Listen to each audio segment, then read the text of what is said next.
If you were on a plane and it was about to crash, you'd be like, God help me. And then if it lands safely, you'll go, oh, who's God? You do realize that desperate people behave desperately, right?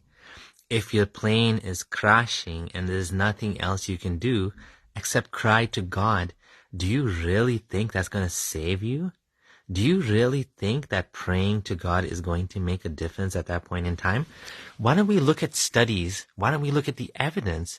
Do we see any difference in car crash rates in Muslim countries versus non-Muslim countries?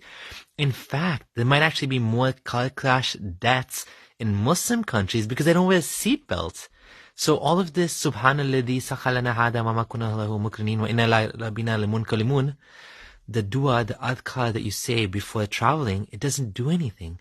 Because if it did, we would see a reduction in the accident rates among Muslims. So neither does the adhkar not protect you, neither does praying to be saved do anything. It's completely irrational.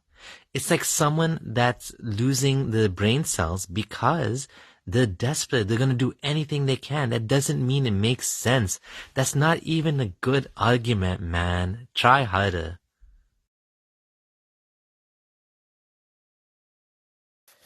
If everything about Islam was obvious, would there be any point? Would this test make sense? Well, of course.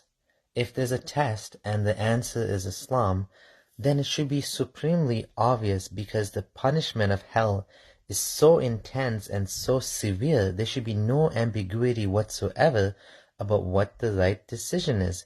If the right decision is to be a Muslim and to live an Islamic life, then there should be no doubt in anyone's mind that this is a true and clear path. But what we find is there's so much confusion.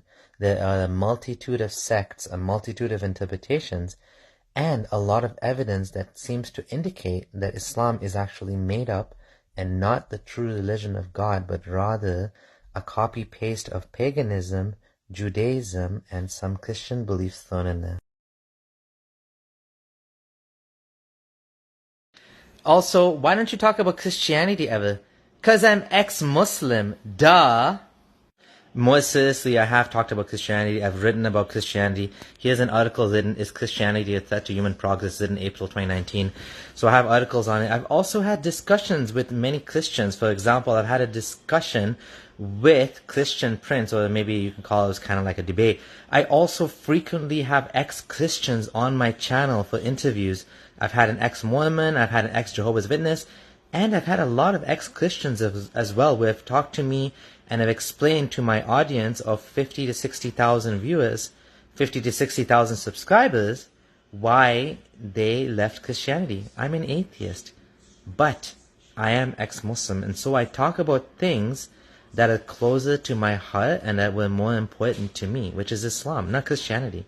Plus, Christianity is not as bad as Islam anyways. Hi everyone, X-Moose made a video about her video about how men are supposed to dress in Islam. He claims that men's dress code in Islam is pretty relaxed and not like what she said, but actually she was correct. First of all, in his comments, he claims that he uses Islam QA as a source, and first of all, it is not a reliable source.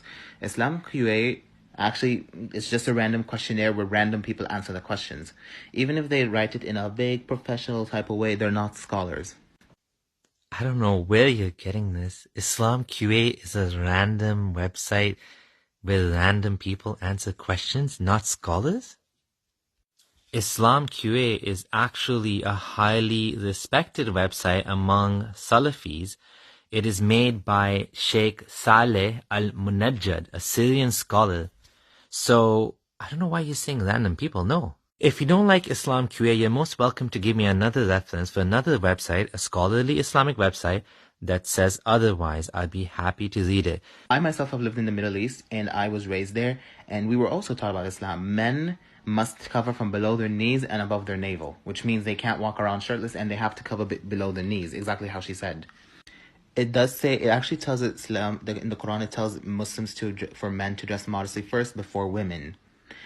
Even though, yes, I am very aware that a lot of men don't dress modestly, but regardless of what men do, that's what the Quran says. The Quran says that they have to dress modestly. It's not relaxed. She was correct. Islam QA is not a reliable website. Now, You claim that you lived in a Muslim country in the Middle East and you were taught to dress modestly. I don't doubt that. I don't dispute that. But I'd like to know where in the Quran or in the Sunnah does it teach men to dress modestly? Because I have not seen that, and I'd be really happy to know. I don't want to know what you were taught by your mommy and daddy. I want to know where in the Hadith, in the teachings of Muhammad or the Quran, it says that men have to dress modestly. I have not seen it. Love to see it. I'm waiting.